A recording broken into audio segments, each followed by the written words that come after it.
Now here we have a situation where you have a young black man, 18-year-old, gets killed by a police officer. And what does the father do?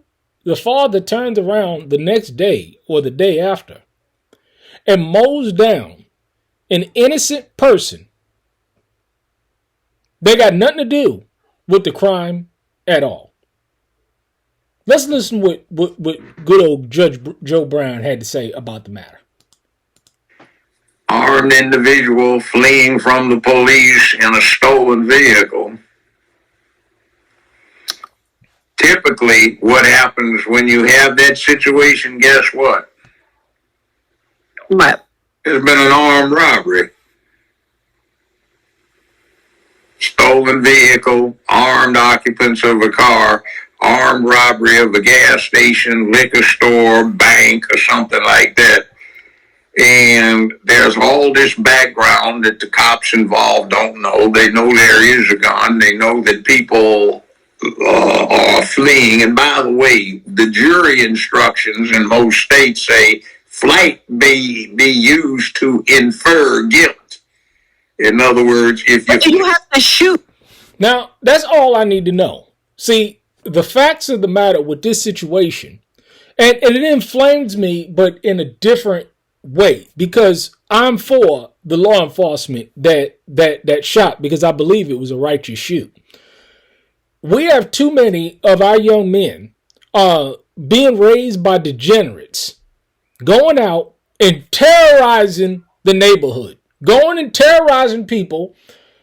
This is a fact that he was a part of an armed robbery in a stolen car and fled. This is all I need to know.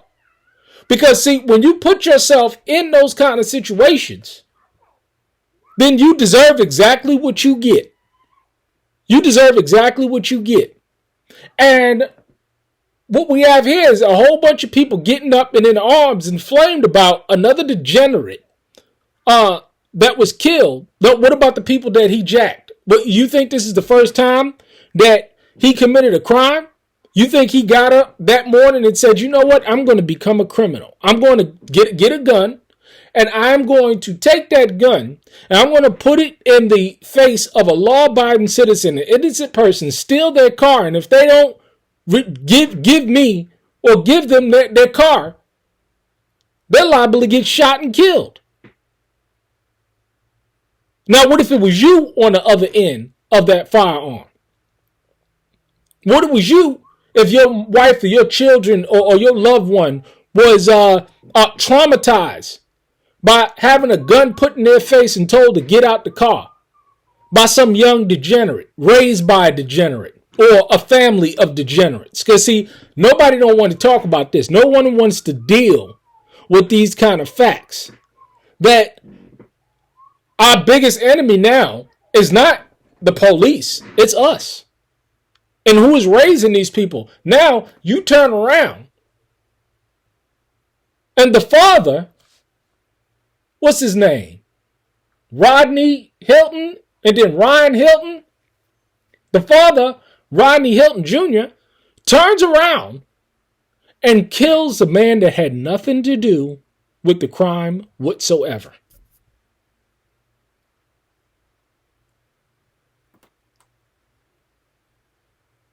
People sick in their mind. People are truly sick in their mind. Because, see, I understand as a father, having sons and daughters, I've already predetermined in my mind how I would respond, not react, if I found out that somebody harmed or much less killed my child when they were innocent and they did nothing at all. Now, if my child wants to grow up and be a criminal and go ahead and rob, cheat, and steal and break into somebody's home or breaking into somebody's car, because, see, we know what the law says regarding to that, and they get shot and killed, well, hey, that's the law. Now, I'm not talking about the law of the land. I'm talking about the law of the Bible. But if my son or my daughter is going on about their business, or someone chooses to harm them, then I firmly believe in an eye for an eye, that the person that did it should be held responsible for that crime.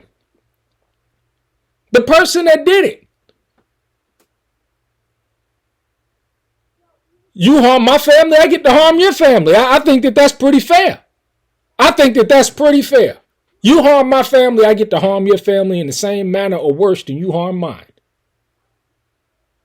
This is why we live in a world where nobody respects anybody's boundaries, nobody respects anybody's lineage, and people think that they can go out and harm people's children and think that they're going to get away with it and think that there's not going to be any repercussions. Well, when you're dealing with a real man, there's going to be some serious repercussions, provided that my child is innocent and they didn't do anything towards you. What about all of the molestation that's taking place in the black families? What about all of the black on black crime that's taking place in the families? What about all of this stuff? But nobody want to say nothing about, what about, hey, our children being turned, our daughters being turned into whores because the mother's a whore, so the child turns out to be a whore. Why don't we address all of this stuff as vigorously as we do some degenerate father who clearly has a criminal record himself raised a degenerate son that went out and committed crimes against innocent people and got exactly what he deserved? Now that's justice.